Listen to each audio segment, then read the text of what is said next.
I would like to introduce my friend and my neighbor, actually, Dr. Roger Oakes, who they host a football game, a touch football game, flag football game in their field every Thanksgiving. And so we were headed over there for Thanksgiving, and I saw Roger and I said, "Hey, Roger, would you like to give a perspectives program?" So if you have a perspective on Olympic National Park, I am going to seek you out and ask you if you want to give a perspectives program. And that might be at a flag football game on Thanksgiving. So, but he was gracious enough to say yes, that he would be willing to give this presentation about recreational skiing in Olympic National Park. And so with that, I'll turn the time over to Roger. There are a few chairs in the back here that are unoccupied if somebody wants to move back there. But well, looks like a pretty friendly group here. I recognize most of the people in this room. A couple of introductions in the audience. Everybody's special here, but we have a former superintendent here. David Morris is here, and we have a fellow who was called the Ranger's Ranger at Hurricane Ridge for many years, Jack Hughes. So I appreciate your being here, Jack.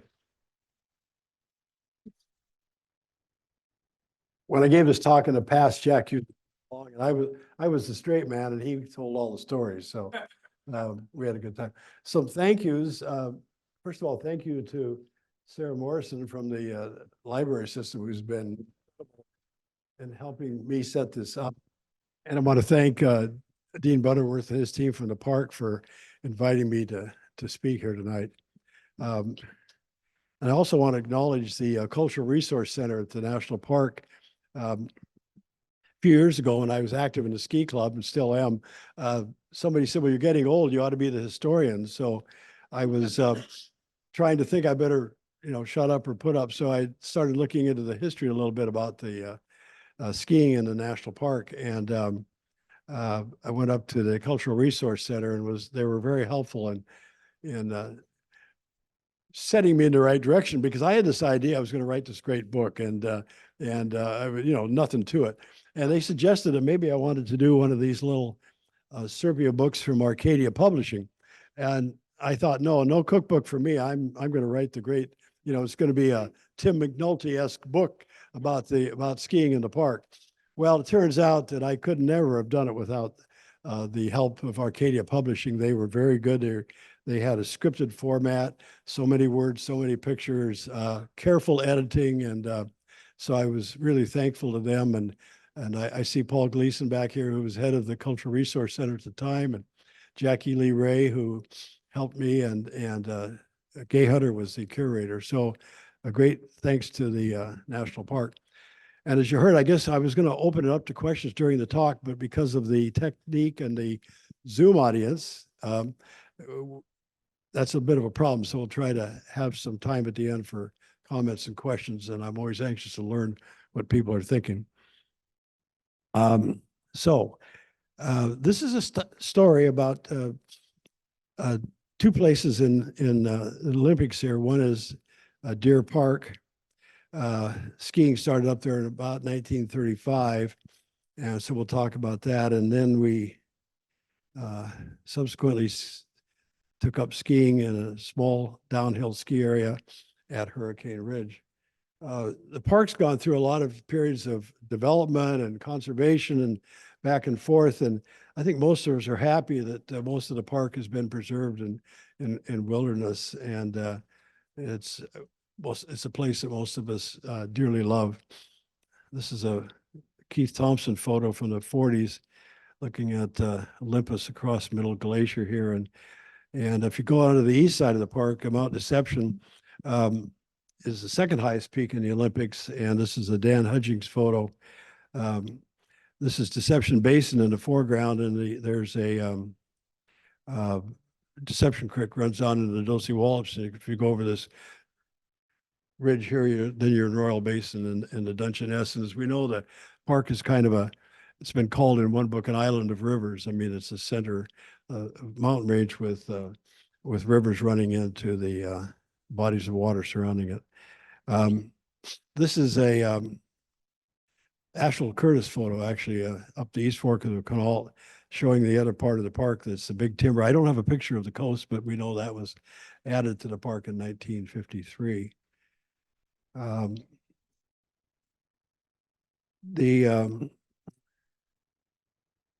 This was a CCC camp that was up in the Cat Creek Basin in the 30s, and they were going to build a road into the Bailey Range, or a trail into the Bailey Range, not a road, a trail into the Bailey Range. And well, fortunately, that didn't happen either. But Mount Carey in the background and a CCC camp. So here's an iconic photo of taken on September 30th, 1937, with Franklin Delano Roosevelt coming up Lincoln Street. And there was a famous sign that was put up there that said, please, Mr. President, we children need your help. Give us our Olympic National Park. And his famous retort was, bet your shirt there will be a park. So obviously FDR was prominent in the creation of this park. I was down at Timberline Lodge recently on Mount Hood, and he was down there on September 28th. And so I found that of interest. Anybody who was around it, who I could say, well, 2 days later, he was in Port Angeles, Washington. So, so he was the fifth cousin of Teddy Roosevelt. And when I originally wrote the book, I said he was a fourth cousin. That's the kind of editing these people did. They said, no, he was a fifth cousin. And my source was Douglas Brinkley's Wilderness Warrior, but that book was wrong. So they corrected that. Anyway, Teddy Roosevelt was enamored with the Olympics. He never got here because he traveled by train, and we didn't have a train out here. So, and we know he was instrumental in setting up a number of national monuments using the 1906 Antiquities Act. He created the Olympic National Monument in 1909. Some question about the date, but that Antiquities Act is still in force. It's still a law. And Barack Obama used it a few years ago to create a monument in the San Juan Islands. So it's kind of an interesting little piece of history. So back in the old days, I'd heard that Deer Park was the premier ski area in the Northwest. And I thought, well, that's a bunch of hyperbole. I mean, come on, you got to be kidding. But when you think about it, it was the 30s, and rope tows were just becoming in place in the country. First chairlift, I think, was at Sun Valley in the 30s. And so maybe we weren't so far behind. And this was a blackball ad that was put in the paper there. And it says, if I can read it, a new unsurpassed ski field, good road to ski lodge. So, yeah, well, but the Deer Park had the three essential elements for a ski area. One was a road. This bulldozer was purchased by the Forest Service and run by a guy named Ernie Byers. So there was a road up there, and kind of looked like this, dirt road. Hasn't changed much, actually. Well, they did change the grade on a little bit at the top at one point. It was pretty steep. So these cars, there was room for about 50 cars, I understand, and the cars were turned around when you got up to the top by what's called the bouncing method. People would literally bounce the cars around, get them pointed back down the hill, and it was uphill by 2 o'clock and then downhill by 3 o'clock. So it was a one-way road. But nonetheless, there was a road, and there was a lodge, and this was a CCC barracks that was up there and got remodeled a couple times, and frankly, it was kind of a place to be on Saturday night. It was dormitory style sleeping and meals provided and entertainment. Pretty cool. And then there was a chairlift. And that's Larry Winters, who ran the area for a number of years. There was a rope tow, and Leo White installed that rope tow in 1936 using a motorcycle engine. I think it was about 800 feet, maybe 1,000 feet long, and it had a vertical of 300 feet. But nonetheless, there was a toe there. So we had all the elements to make a ski area. And one time in 1937 to 38, there were 800 people up here from the Seattle area coming for a big ski event. So for those of you who've been to Deer Park, imagine 800 people up there on a weekend in the winter. So people had a good time. I mean, it was entertaining. It was a place to be on Saturday night if you were in Port Angeles in the wintertime. And I wrote this down here. In February 1939, the Port Angeles Evening News said skiers staying overnight at Deer Park, whoops, I just lost it, ski lodge, will have a merry evening of dancing and music with a four-piece orchestra furnishing melodies to enliven the party. And so there was a good time to be had up there, and lots of stories about that, but some of them are probably not to be told in mixed company. But try to imagine over here in the corner a woman named Esther Webster, who was well known in the community, and she was an artist, and she tried skiing a time or two, but didn't really like it. But she loved being up there and being part of it. And she would sit in the corner and paint. This is actually a tricolor that she did. I'm sorry I don't have a colored picture of it because it really looks a lot better in color. I have a copy of that. It's called Ski Spill.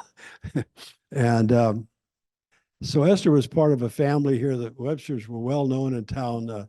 Her father-in-law, E.B. Webster, was the founder of the Port Angeles Evening News in 1915, and he was a naturalist. He spent most of his summers up at Heather Park, created that garden, the Kalani Gardens at Lake Dawn, and the Webster family were really advocates for Olympic National Park and for the outdoors. Spent a lot of time there. E.B. Webster wrote several books.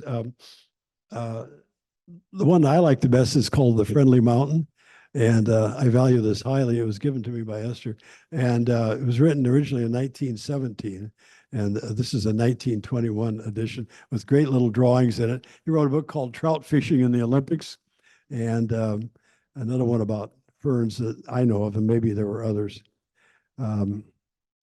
So I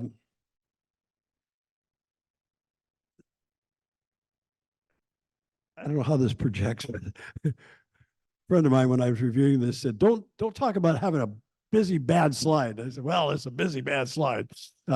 Yeah, I put it in to show there's this ski run here, and it says it's a mile-long run. So it started up on the top and came down all the way down here. You know, Deer Park's a beautiful spot. It's this little bench up on the backside of Blue Mountain there, and it's just great if you see it from the air. It's just fantastic. It's just the way it's situated up there, and perfect place to hang out. The lodge was here, and if you're up there sometime, if it's in Loop A of the campground, and the footings are still there from the original lodge. So the only buildings up there, you've probably been up there, so most of you, but there's the old maintenance shed, which is now the ranger station. And if you're up there, you stop in and look at it. It's really, really well done. Donovan Rafferty has taken that on as his own special place with some great photos inside, and he likes to share those. And there are 2 restored shelters up there, but other than that, all the buildings were raised in the early 60s. So people skied up there. This is Jack Broadbent, who was the district ranger, and his wife Lynn, and Preston Macy, who was the first superintendent of Olympic National Park, and his family. They were avid skiers and enjoyed their time at Deer Park. This was the sheepherders cabin. People ran sheep up there in the years past. This turned out to be this first aid station in later years. And that's Joe Ferris on the top. I'm not quite sure how he got up there, but kind of a show off, I guess. So I show this picture. When people first started skiing up there, most people were novices. So they you know, they kind of wore wool clothes, whatever it was to keep you warm. But as time went by, like most areas, it became a matter of fashion. You know, you had your skiers, and then you had your lodge skiers, people just dressing up to play the part. And so the Port Angeles Evening News wrote an article. This is 1950 now, so you have to take this with a grain of salt. It says she was, they're not talking about this woman in the picture because she's rather plainly dressed, but they're talking about this woman. She was dressed to perfection as she stood at the crest of the hill.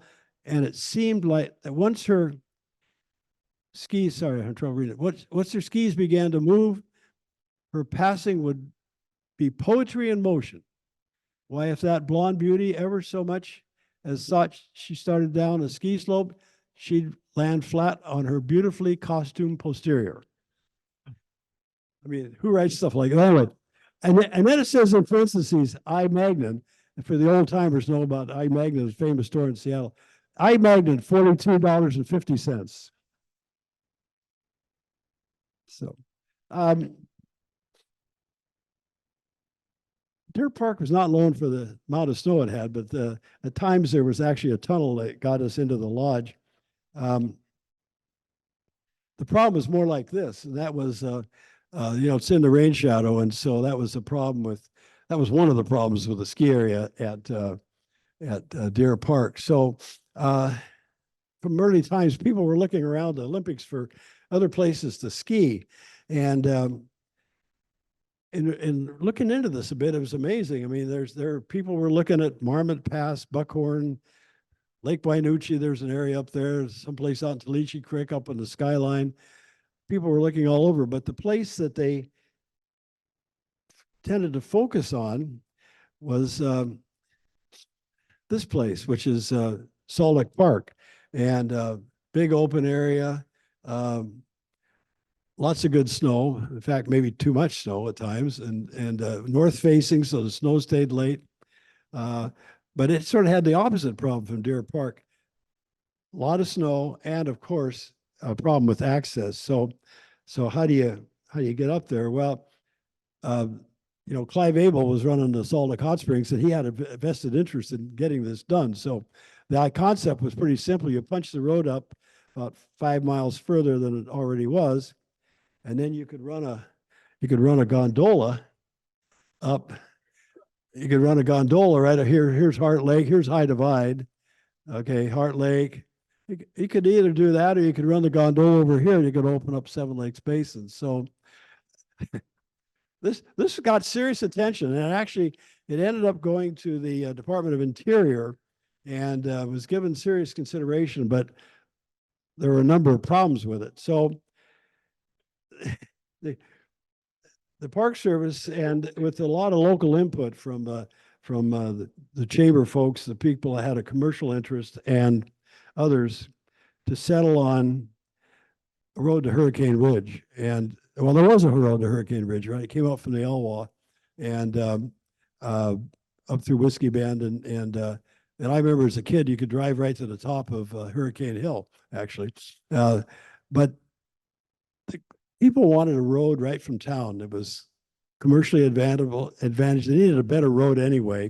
And we had two powerful senators, you might recall, Henry Scoop Jackson and Warren Magnuson. And those guys had a lot of power. And Henry Jackson had a special interest in the Olympics. So I think with his influence and a bunch of other influences, the decision was made to build a road to Hurricane Ridge, a good road, a paved road. Now, it was not exactly an easy road to build. I mean, it went, as we know, through a bunch of basalt at the end of Klahani Ridge, 3 tunnels there, and then forgotten how many avalanche chutes it crosses on the backside of Klahani Ridge, but quite a few. Nonetheless, that's where the road they determined was going to be. So here we are building a road, and then this is some guys working in a tunnel, and the end result was a pretty nice road going into the tunnel there. This is about 1957. The road was just opening there. So it was determined that Hurricane Ridge would be the next downhill ski area. Not an ideal ski slope, but nonetheless, it was had some advantages.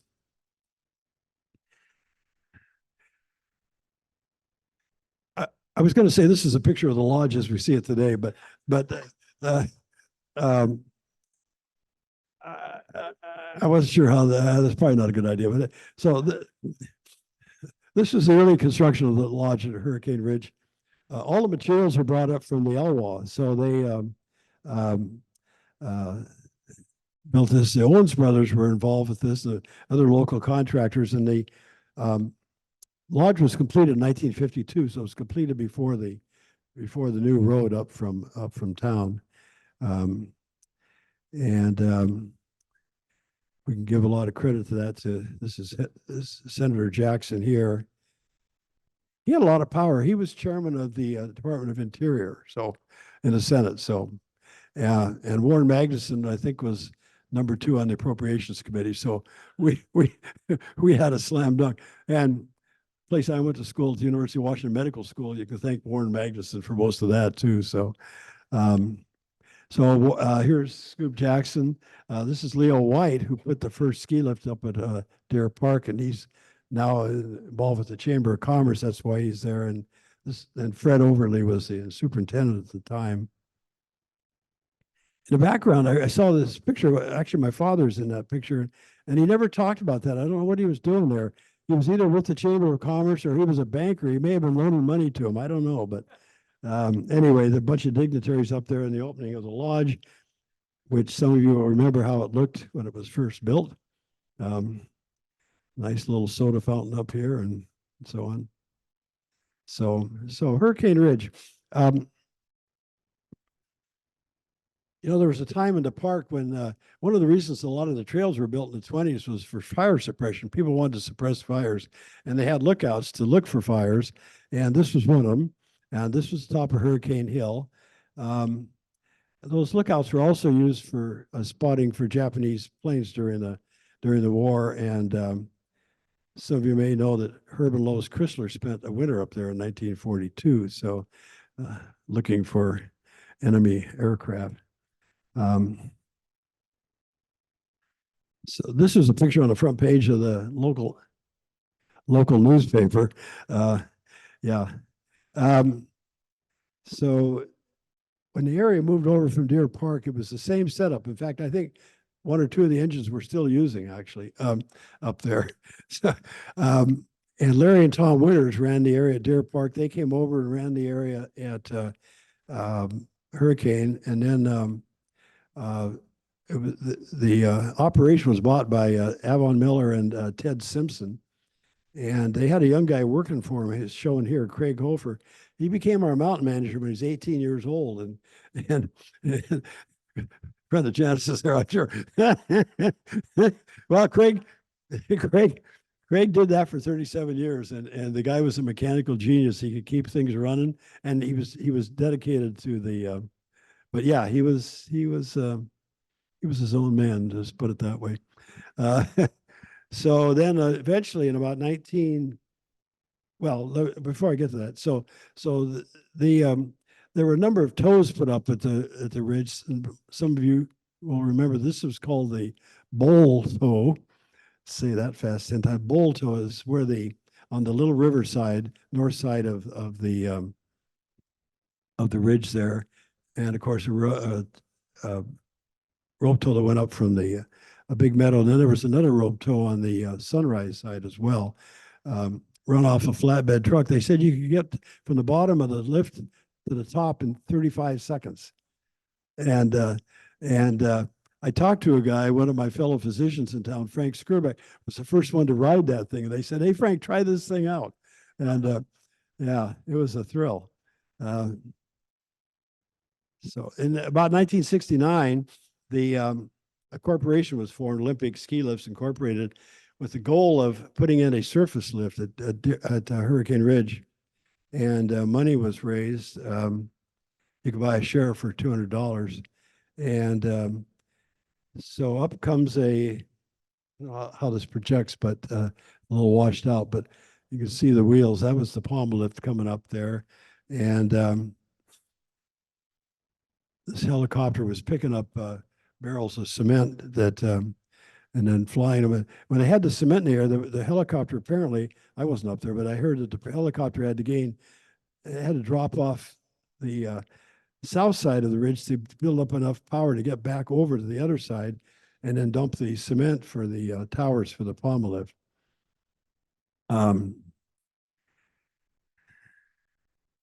So there's always been a ski school up at the ridge, and that's been part of the opportunity for kids in this community to learn how to ski. And um, Leo White ran the ski school at Deer Park, and then for a while at Hurricane Ridge, and then the fellow here on the right, Hank Brown, ran the ski school for a number of years. Some of you may have taken lessons from Hank. Then Rob and Lex Sorensen ran the ski school for a number of years. This is a picture of this is Carnival Day, Easter egg hunt, and so on. That's why the bunnies. Actually, the same day that picture was taken, Rob managed to drive off the road down there. It is, some of you may recall that. The car went over the side, but they're still smiling. And in about the mid 80s, Rob and I took a road trip. We're trying to figure out how we could make this organizationally a little better. So we traveled around the state, and we went to some of these small ski areas like Loop Loop and Echo Valley there out of Lake Chelan, and Squilchuck State Park, and tried to get some ideas about how we could reorganize. And we ended up forming a nonprofit called the Hurricane Ridge Winter Sports Club, and that's how that all started. And we're kind of alive ever since then. So this is why we do it: a bunch of kids skiing and having a good time at Hurricane Ridge. One of the reasons we're so fortunate to have so many volunteers that have contributed to this effort over the years. And Dan Peacock and I were talking earlier, we have a volunteer ski patrol. And just a lot of people have contributed to making this a successful venture over the years. This is the Stoltz family there, Fred, Pinky, and Shirley Stoltz Clark. They bought the Snowcat for us, which we're still using. We have two Snowcats, but that's our number one Snowcat, and it has a bronze plate on it. It's called the Stoltzmobile. So, well,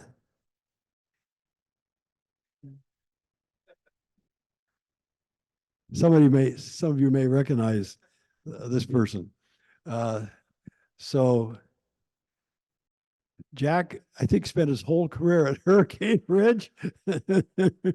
And he's been called a Ranger's Ranger, and he's probably been called some other things, but Jack was part of Hurricane Ridge for a long, long time. I heard that he tried to ski 1,000 miles every summer, and I suspect he probably did. When I put this book together, by the way, I'll never say that I wrote a book. I mean, I can't say that with a straight face. I mean, this is a picture book with some captions on it. Anyway, and it was, I say, it was all scripted. So we had the cover design, and then the publisher said, well, if you want to have a forward written, you can have a forward, but now the cover's design, you can't have the name on the cover. Oh man. So I said, well, there's only one person I'm going to ask to write a forward, and that'll be Jack Hughes. So I approached Jack about writing a forward for the book, and surprisingly, he said yes. So I said, Jack, it's 400 words. 400 words is what you're allowed. So trying to limit Jack. So he sent it back, and it was about 800 words, really good stuff. And I said, Jack, it's good stuff, but it's a little too long. And he says, I gotta add a paragraph about how I know you. And so I said, okay, Jack, send it along. And so now we're at 1,200 words, right? And anyway, so we did edit it down, and Jack accepted that. And I told the publisher, I said, you put Jack Hughes's name on the cover of that book, and we'll sell more books. So we accomplished the task. So this is a little piece of history here. this was another example of, in the book, I wanted to say that this structure was put into the water hole by the Ski Hut 7. And the publisher did not like that. If I said somebody said something, they go, who said that? And so, who are the Ski Hut 7? And I said, I cannot divulge that. So, and this place was described as able to sleep 4 close friends. And people who stay there know what we mean. So, a good little piece of history. Enough said about that. So this area, has provided a lot of fun for a lot of people. We have a lot of snowboarders now, and within our little designated area up there, we have a train park now, and we have a tubing area, a supervised tubing area, so it's very safe, and it's another way for people to recreate at Hurricane Ridge. So I want to give you a quick update about what we're doing.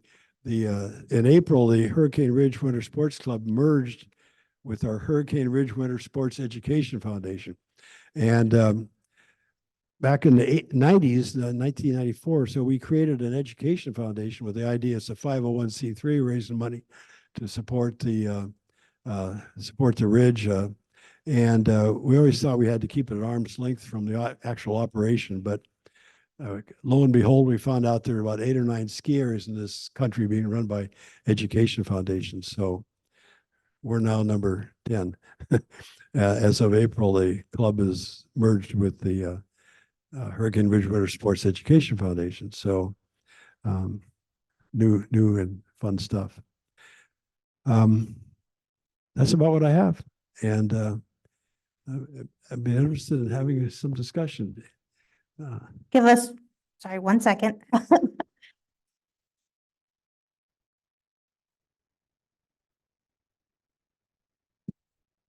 think that the blue, so you should be good to go now. So if you have a question, just raise your hand and Audra will bring the microphone around to you.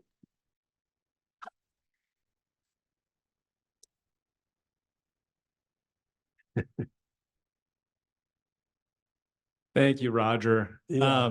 So can you, I don't know if you know the story of sort of like, I guess Deer Park being, I guess just why, the story of why the lodge was, you said it was raised at Deer Park, tore down, and just sort of the story associated with leaving that site, I guess. Yeah, I mean, and when I was doing this book, I forgot who I talked to. I talked to someone whose family tore that building down. They tore the buildings down. There was a couple outbuildings as well as the lodge itself. So, does that answer your question, or you? Yeah. Or just why did the decision be made to do that? Oh, I think it was a time. I'm not quite sure actually, but I think it was a time they're going to move the ski area over. The skiing wasn't really adequate at Deer Park. I mean, the conditions, lack of snow, and so on. Hurricane Ridge isn't really an ideal site either. I mean, it's got some limitations. It'd be much better to be up in Salt Lake Park, but it's hard to get there. So, so I think they just decided that they wanted to get rid of structures inside the park.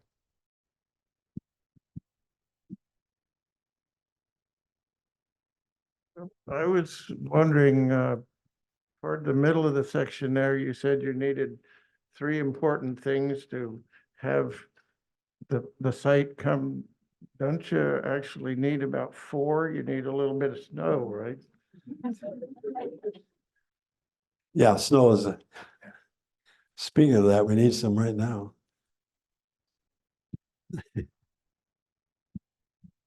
So if I understood you correctly, the road going up to Hurricane Ridge right now was completed after the lodge was built? Yeah, the lodge was completed in 1952.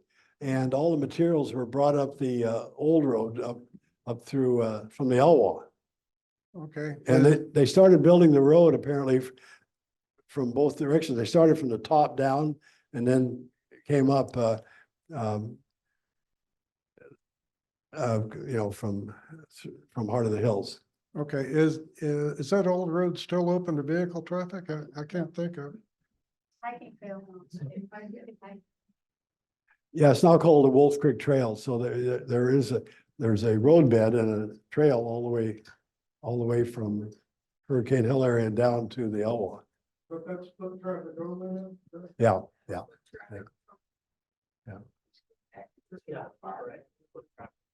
There was a great story about this fellow Keith, Eric, I didn't bring the book, Engelson, there's a book called Sturdy Folks. He was talking about building that road. And there was it was a terrible day in November and it was storming and the guys wanted to call it for the day and the superintendent was not having any supervisors, we're going for it. We're going to make this, we got to have a good day here. So the guy took his steel pot and he heated it up and piled snow on top of it. And as it melted, formed icicles down over then he puts the thing on and he goes up to the supervisor and says, "Hey boss, don't you think we should call it?" And they called it.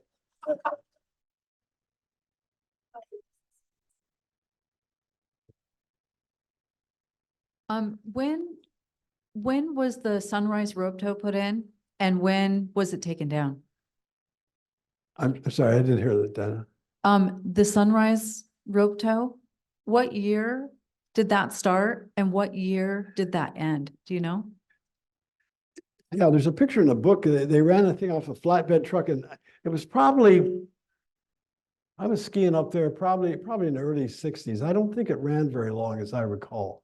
Like a couple of seasons? It wasn't much of a lift. Oh, and Danielle, while you have the microphone, I'm sorry. Danielle Lawrence is with our organization, our Education Foundation, and she has a quick announcement about an upcoming event. Oh, okay. Go ahead. Hi. You got the mic. Yeah, I do.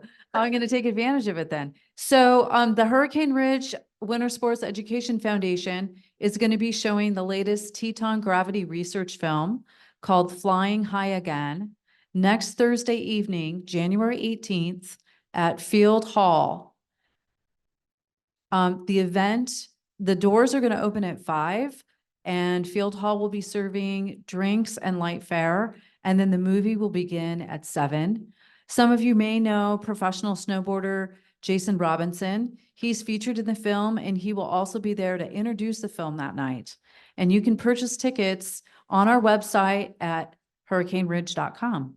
Tickets are $15 online and then $20 at the door, and youth 18 and under or college students with ID are $10.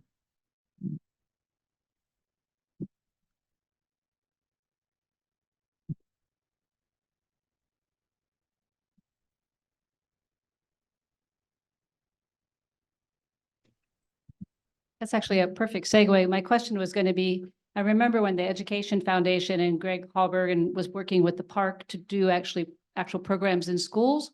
And I didn't last for very long. And I was wondering what other aspects like avalanche education is the Education Foundation interested in doing more of that, since there's so many more people using the backcountry now who are not really tuned into that? And just what are the other aspects other than like Warren Miller films or whatever? Yeah, that's a good question. We would dearly love to get into some of the avalanche snow science, and Bogus Basin out of Boise has a pretty active education program, so we hope to learn from them. And if we have the resources, maybe you'd like to do that. But yeah, I think it'd be great to offer some educational opportunities besides just a ski and snowboard school. Any other questions?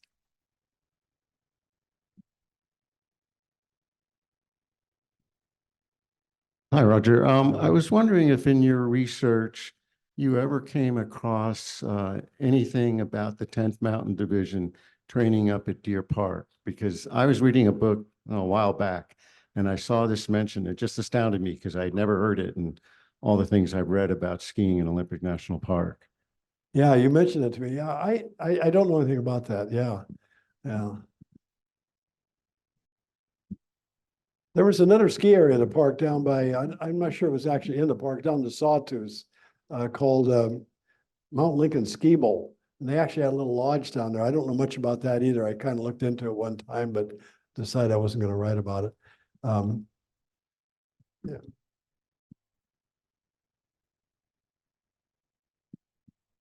Who skied at Deer Park?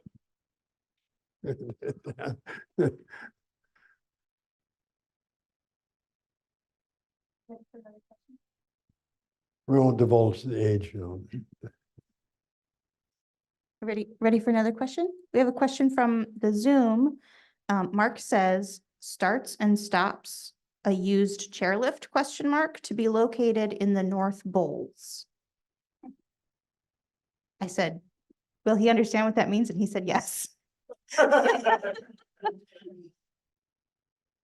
I don't think there are gonna be any new lifts at Hurricane Ridge. We looked at that, actually, there's been some research done that trying to improve the lift situation. And in the general management plan, it does allow for upgrade of facilities. And so we've talked about some options. It'd be nice to have maybe a T-bar that runs from the bottom of the palm up to the top of the intermediate. Some of those kind of ideas, but I don't think we're in an age when that's is going to be possible, not only for environmental concerns, but financial concerns and so on. So I think we've got an old pommel lifted, but if we maintain it and it's serviceable. So what we have is what we got. Has the foundation put any thought into synergy between the potential new lodge and the ski foundation? It would be nice if we had the lodge, wouldn't it? But yeah. There was an effort, you know about this, Steve, but there was an effort made in the 90s to actually to get the concession to the lodge. There were a number of things that came together. The Park Service was looking at making the bids more competitive for the lodge, for all concessions in the park, and they were talking about splitting Lake Crescent from Hurricane Ridge. So we thought might be an opportunity for us to actually get the concession at the lodge, and the Public Development Authority was developed by the city of Port Angeles. Help from Mr. Doherty standing at the back there, and as a county commissioner, and we had a good time, didn't we, Mike? But it didn't bring fruit. The park was busy putting out RFPs for all these big concessions like a Grand Canyon and so on, and they took a little while to get around to Olympic, and there were a number of hurdles there, but it would have been a good idea, we thought at the time. And the PDA lasted about 10 years, and then we reverted back to the club structure for running the ridge. One more question from the Zoom room. Ryan says, besides the history of the rope tows at Deer Park and Hurricane, do you have any stories of the early ski touring culture out of Grandview Ridge? Thanks for the amazing stories. My grandmother would get taken up to Deer Park Road in an international truck by her brother-in-law, Petrus Pearson, in the mid-30s. Wow. Well, so he's asking a question about all this backcountry skiing, which has become a huge part of what's happening in the national park now, and I'm not knowledgeable enough to know how to talk about that or write about it, but and there's a book out now, and people are skiing all kinds of crazy places up there, down chutes of various kinds, and it lends itself to that. Yeah. This isn't a question, but my son used to do that up at the ridge. They would hike to the top and, ski, and then go down to the road and hitchhike back up to the ridge. And he recently worked at a helicopter skiing place. And he told me when they dropped him off, it reminded him of skiing up here. Because there was no roads, there was nothing. You had to make your own way. Yeah. And he learned how to do that on Olympic. So. Yeah. Thanks for that input. Yeah. One more from online. Do you think public transit or regular vans improve access to Hurricane Ridge? I'm asking because the parking lot fills up and the road is closed by early morning. And a second transportation question, how far did cars go when skiing was happening at Deer Park? Ah. To answer the last one first, yeah, well, I mean, people could drive to the top. They could essentially drive to the top. It was a very tough road, but they could do it. Public transportation is something that we've been working on one way or another for quite a while. Currently, we do have public transportation this winter, thanks to the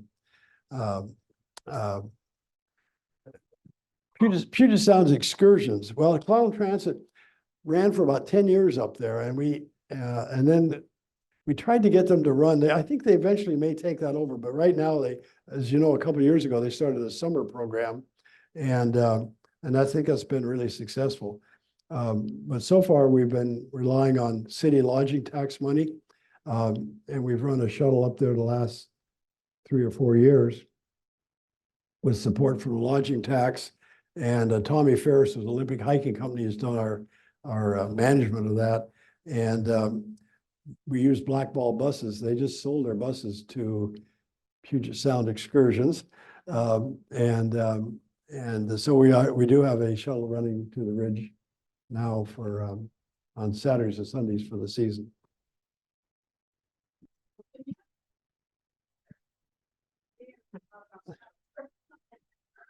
The ski area is not open.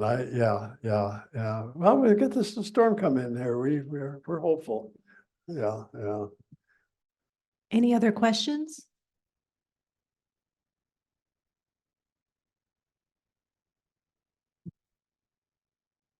Okay, thank you all for your attendance. Let's give a hand for this great presentation.